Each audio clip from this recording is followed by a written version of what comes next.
Hey everyone, welcome back. This is going to be your stimulus check and stimulus package update for Sunday, April 26th. Now, I know a lot of people are still waiting on that original stimulus check, that $1,200 that was promised to most everybody. And many of you guys know that you were supposed to go to this website to check up on the status of your check if you haven't got it. Well, as you guys know, that website was pretty much trash. It had a lot of problems with it, and so it would not actually give you any useful information of when you can expect your money. Well, the good news is they recently did an update on this website Friday night and Saturday night, last night, and while things are not perfect, they are significantly better. The majority of people, not everyone, but the majority of people are now able to log into this site and actually see a date of when this money should be direct deposited into your account. Many data points are showing either the 29th or the 30th of April is the expected date for a lot of these funds to hit. And if you don't see a date in your site today, check tomorrow, because some banks don't update their information over the weekend, so you might want to wait until Monday morning. And then fingers crossed, hopefully you should see a date for your new stimulus check at that point. With the unemployment, everybody was supposed to get an extra $600 per week on unemployment. And currently 44 states have already began paying this money out. There's only 6 states that have not. So if you live in the states of Connecticut, Idaho, Kansas, Ohio, Washington, and Wisconsin, well, I'm sorry that your legislatures and your governor can't get things together. Those are the 6 states that are currently not paying this additional $600 of unemployment. Everybody else is already getting this money. Now, this has led to some unique situations where people are actually getting a pay raise to go on unemployment. So you're gonna see an increased number of articles in the news about this dilemma.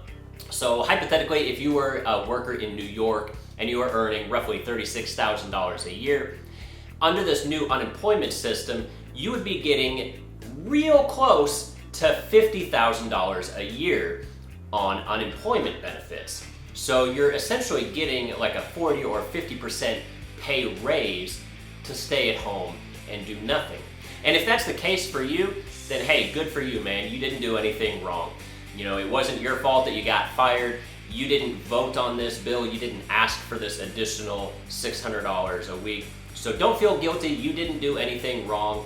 Take your time, stay at home, stay safe, and take a few days to rest and recharge your internal batteries. But I do highly suggest using this time efficiently. Don't just binge watch your favorite show on Netflix for weeks on end. There's a lot of skills that you can learn online to actually prepare yourself for a better job, so that when you do eventually go back to work, once this is all over, you can apply for a significantly better job than that $36,000 a year. Because there's a lot of online courses that you can take for free that are going to prepare you for introductory tech jobs in some of these sectors. If you're interested in that, check out this video up here. But otherwise, don't feel bad if you're on unemployment. And if you're not on unemployment, don't try to make other people feel bad for taking advantage of this situation.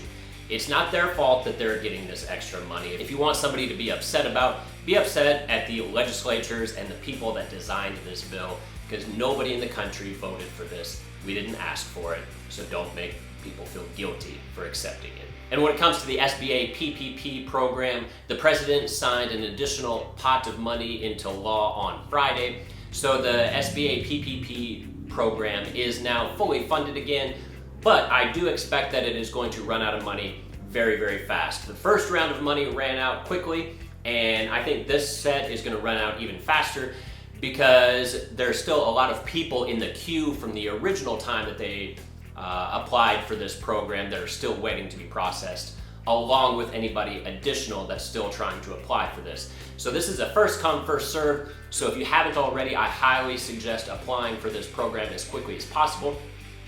If you had signed up for the PPP program the first time that it was opened, you are still in the queue with whoever you originally tried to get this loan through. However, a lot of these big banks, Chase, Bank of America, Wells Fargo, they're simply overwhelmed with the number of people that have applied. So even though you're still in line with some of these folks, it might be beneficial to apply at a fintech company, financial technology company like PayPal, Square, Circle, Cabbage. There's a bunch of them. But these guys, since not many people are applying for loans through these guys, they're able to process their paperwork so much faster. And so they're going to be able to get you approved probably quicker than the big box companies Chase and Wells Fargo are. Now, it's okay to be in the queue for multiple different lenders. You just can't accept multiple different PPP loans. And if you do get that PPP money, remember that's a payroll protection program. So it is essentially meant to keep your employees on the payroll. So if you have already furloughed or laid off a bunch of your employees, in order to get this money fully forgiven, you would have to call them and bring them back and get them back to work in order for this loan to turn into a grant.